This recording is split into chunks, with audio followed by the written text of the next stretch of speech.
Hey, what's up fam, it's Blkhippiee here, and I got Skittles out today, and she just had a perfect shed.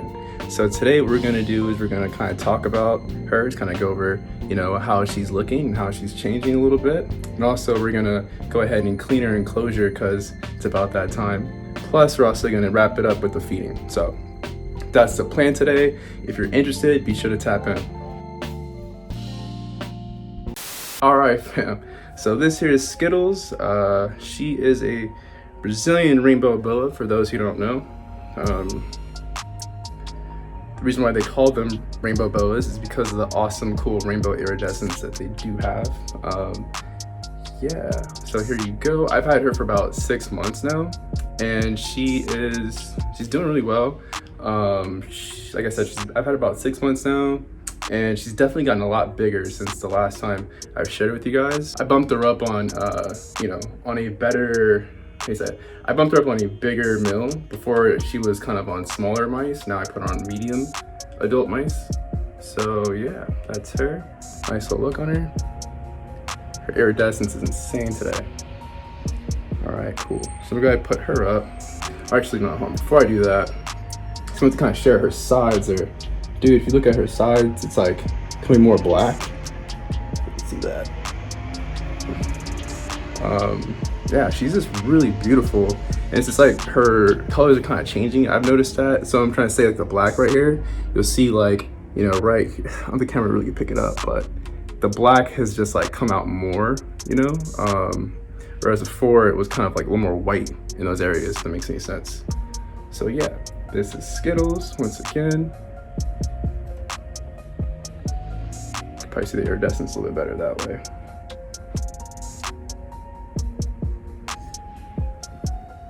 All right, cool. So I'm gonna go put her up real quick, and then we're gonna go ahead and start the cleaning. So I already started putting some of her stuff in the bucket, but I'm gonna go ahead and show you guys what the kind of before and after.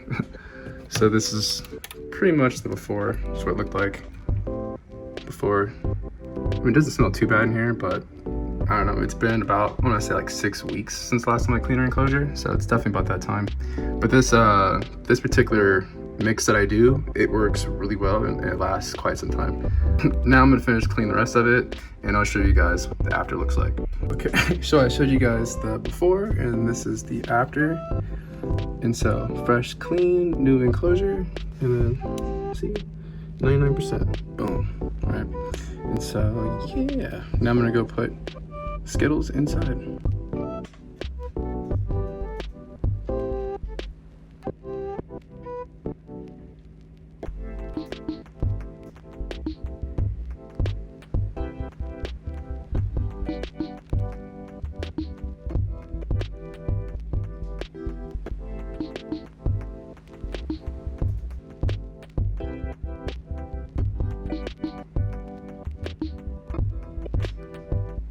So we just cleaned Skittles enclosure, and it was about roughly like 6 weeks since the last time I had cleaned it.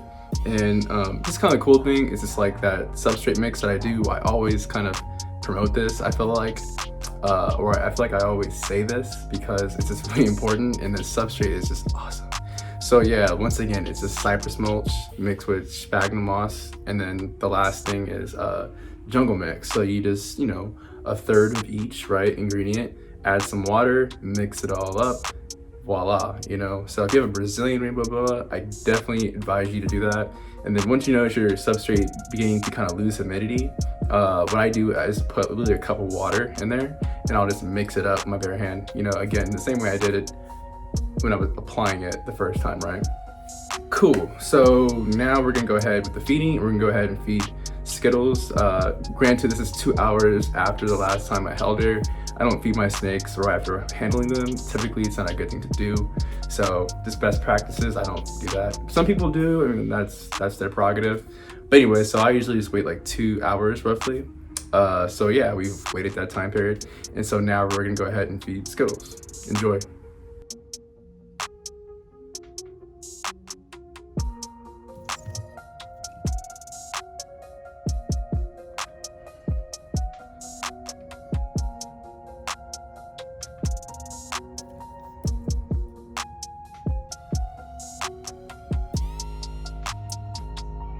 Cool.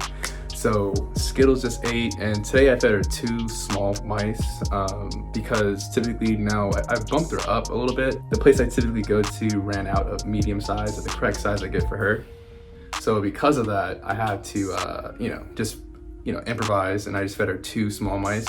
I don't typically recommend doing that, only because it's sometimes it takes more work for them to digest 2 rodents versus just 1 rodent that's the proper size. But once again, she's coming out of shed, so she didn't eat for about 2 weeks, and I usually feed her once a week because she's still a baby, and so or 7 to 10 days roughly. Anyways, it's been about over 14 days since she's eaten, so I definitely felt she needed something to kind of really help her get that energy back, right? Cool. So that does it, fam. Thanks for watching. Let's see some quotes show you guys real quick. I feel like I never really show you guys the I never show you guys the skin really ever, but here it is, and this is in its entirety, right? So it's a perfect shed.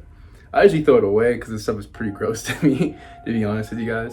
But yeah, so you guys can see how long she is right now, right? So this is her shed, perfect shed, Brazilian rainbow boa.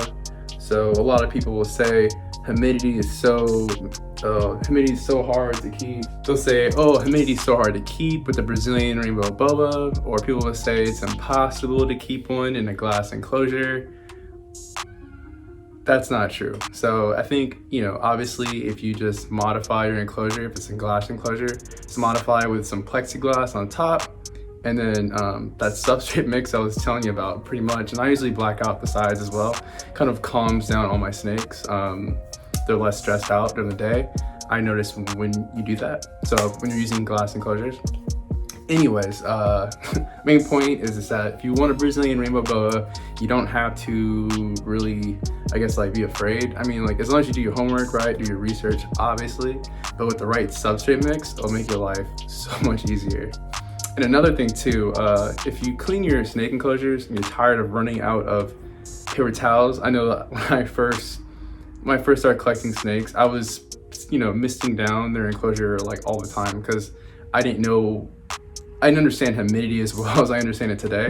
So back then, I was misting down my enclosures all the time, and I wasn't using distilled water. I was using either filtered water or tap water.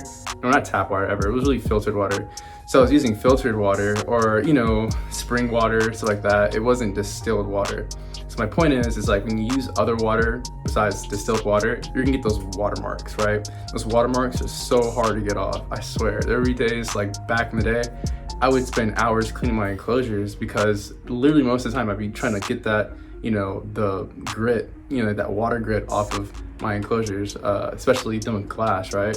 Anyway, so if you use distilled water, whenever you're misting down your enclosure, right, to kind of boost the humidity, just make sure you use distilled water. I swear, it'll save you time, paper towels, just make sure life a lot easier.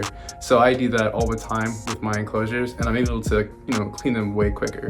And also, once again, I have to waste so much paper towels. Anyways, so that does it. Thanks for watching. If you have any questions, or you want to know more, or you want to see more of something, let me know in the comments below. And if you haven't already, make sure you subscribe. Keep on getting more cool content with us, the snakes, more snakes, and more snakes to come in the future. Yeah, so that's it, fam. Until next time, Blkhippiee out. Much love. Peace.